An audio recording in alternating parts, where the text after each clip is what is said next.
Oh, yeah, someone does care. It's us, Radio Free 102.3 KJLH. Radio Free means we talk about it, and we play that music. Doesn't matter what category it is. We are Black-owned, and we are free, radio free, okay? That's what it means. People ask that all the time.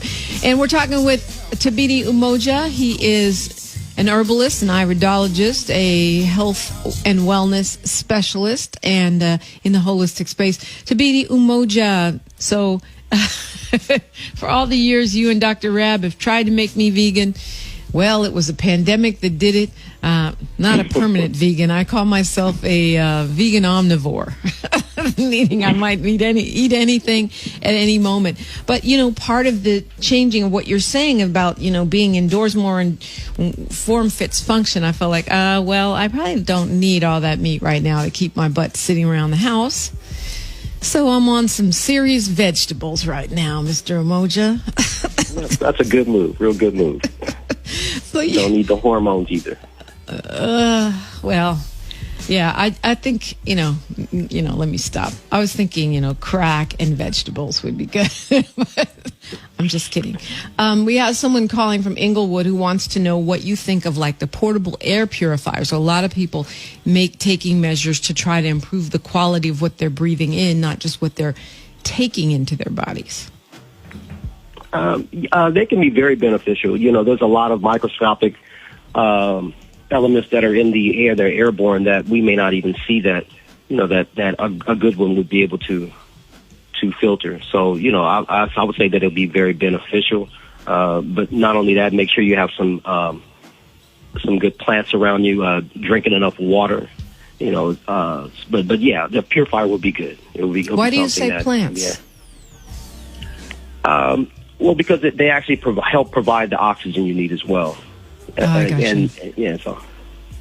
Okay, so now you sent me a list of some questions that folks are always asking you right now. And by the way, you can ask Thabiti in person, 520-KJLH, 520-5554. We talked about the masks already. You said people are asking you about African Americans getting being hit harder by coronavirus. Yeah, that's a question that people have asked me, and it sent me a flashback to, because, you know, I've been dealing with this since the 80s with the AIDS epidemic, and it's the exact same questions people are asking, and it's the exact same statements that we are the most, we're disproportionately affected by, you know, by this particular ailment. And when people ask me, they say, "But is this true?" And I don't buy it, because what's happening is just like what happened with the AIDS epidemic, just like what happened with this epidemic. We are the most tested now with COVID. Same scenario. Every time I look in the black community, I see lines of black people getting tested.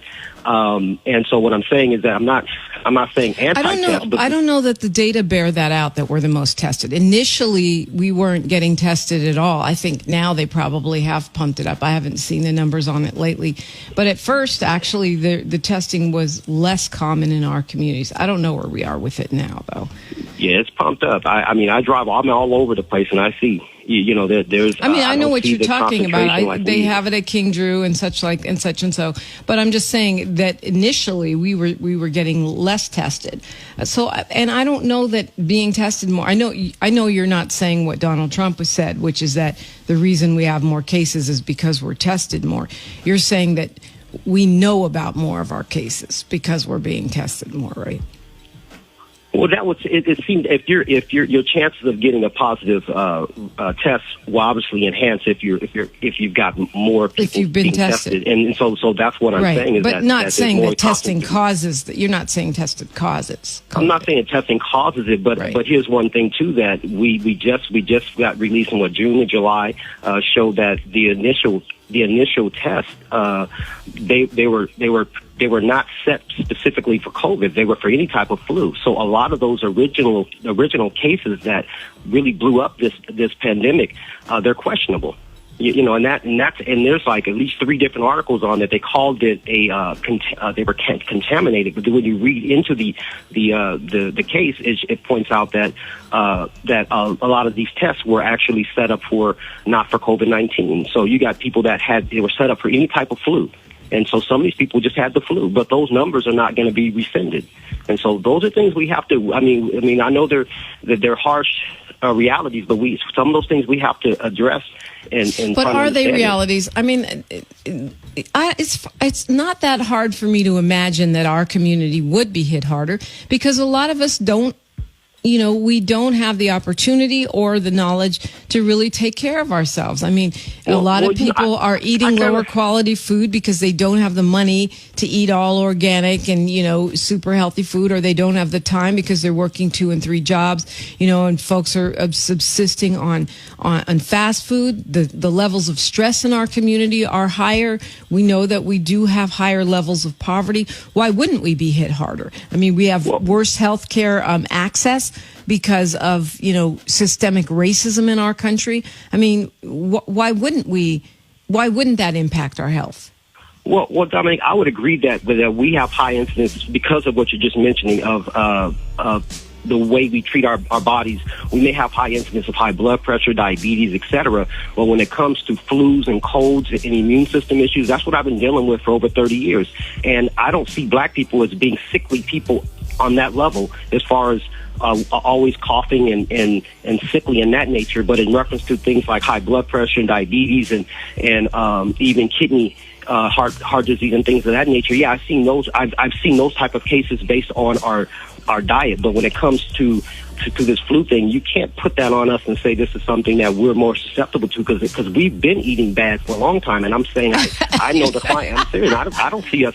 But it sounds crazy. I mean, we've been eating bad, so you're kind of saying like we're used to it, or our bodies can handle it. Well, when it comes to colds and flus, I'm saying that has not been something that I've seen black people being most affected with. Like we're we're always coughing and sneezing and sickly. That has not I understand what you're saying. No, I mean, I understood but if we are seeing higher outcomes of diabetes, in high blood pressure, these are things that are, risk factors for, and my understanding from the data is that we are more likely to die from COVID-19, not necessarily that we're contracting it at higher levels. And that does make sense to me, because oftentimes we don't go and get, medical attention, and we don't take care of ourselves. Now, you could argue that there's no cure for COVID or coronavirus, so going to get medical attention may or may not be the most helpful thing, because there is nothing that they're going to do for you unless you're really sick.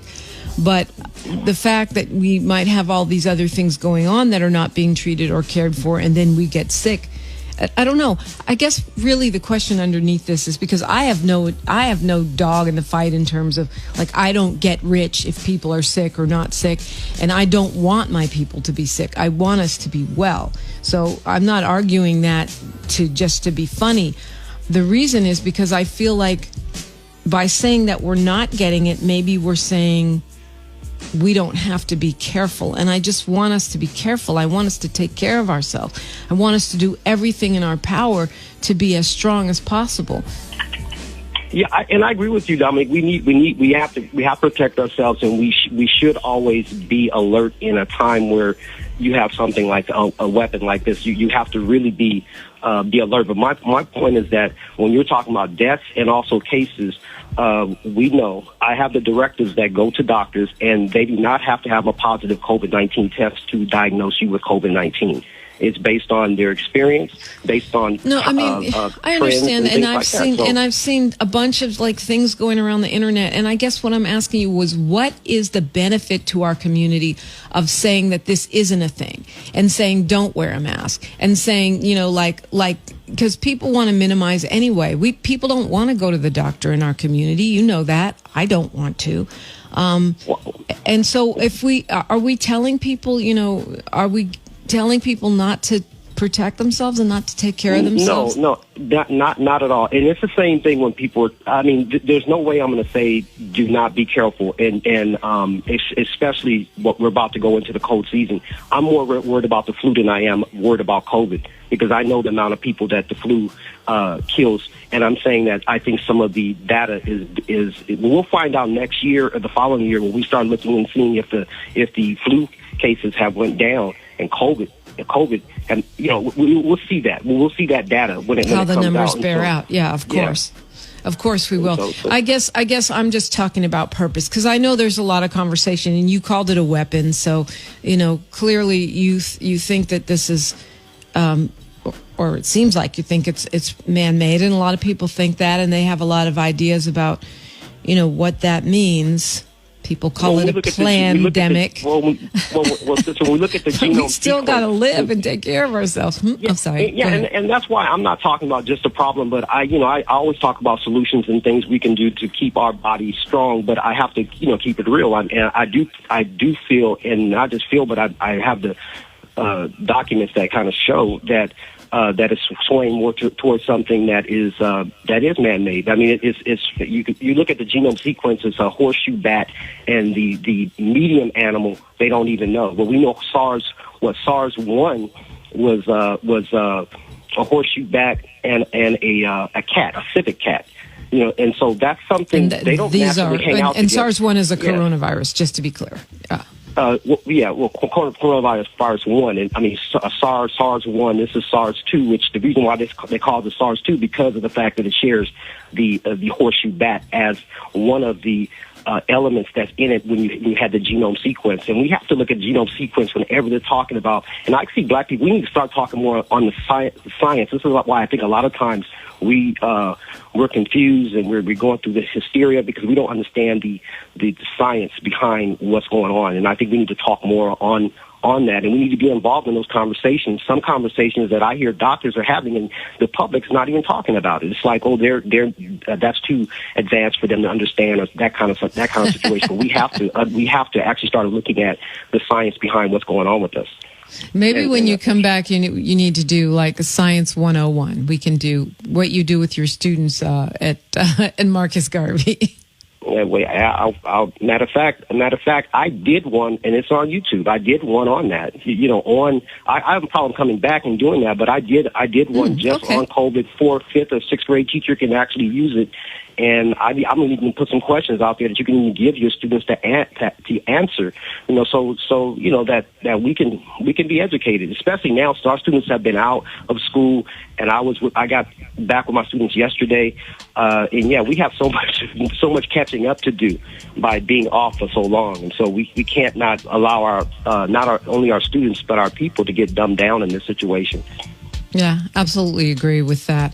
Thabiti Umoja, we can get CNS formula at your website. Actually, Simply Wholesome.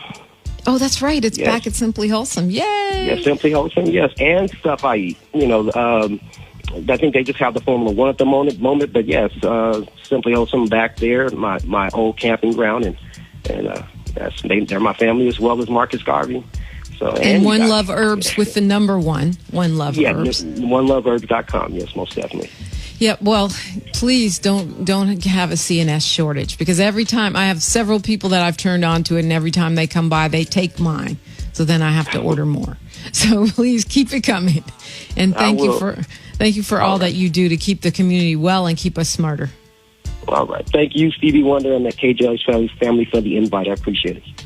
Thabiti Umoja, man, to be continued. It is the front page. We have an update on what's going on. We've had constant protests since the killing of Dijon Kizzee. Let's take a look at what's going on there.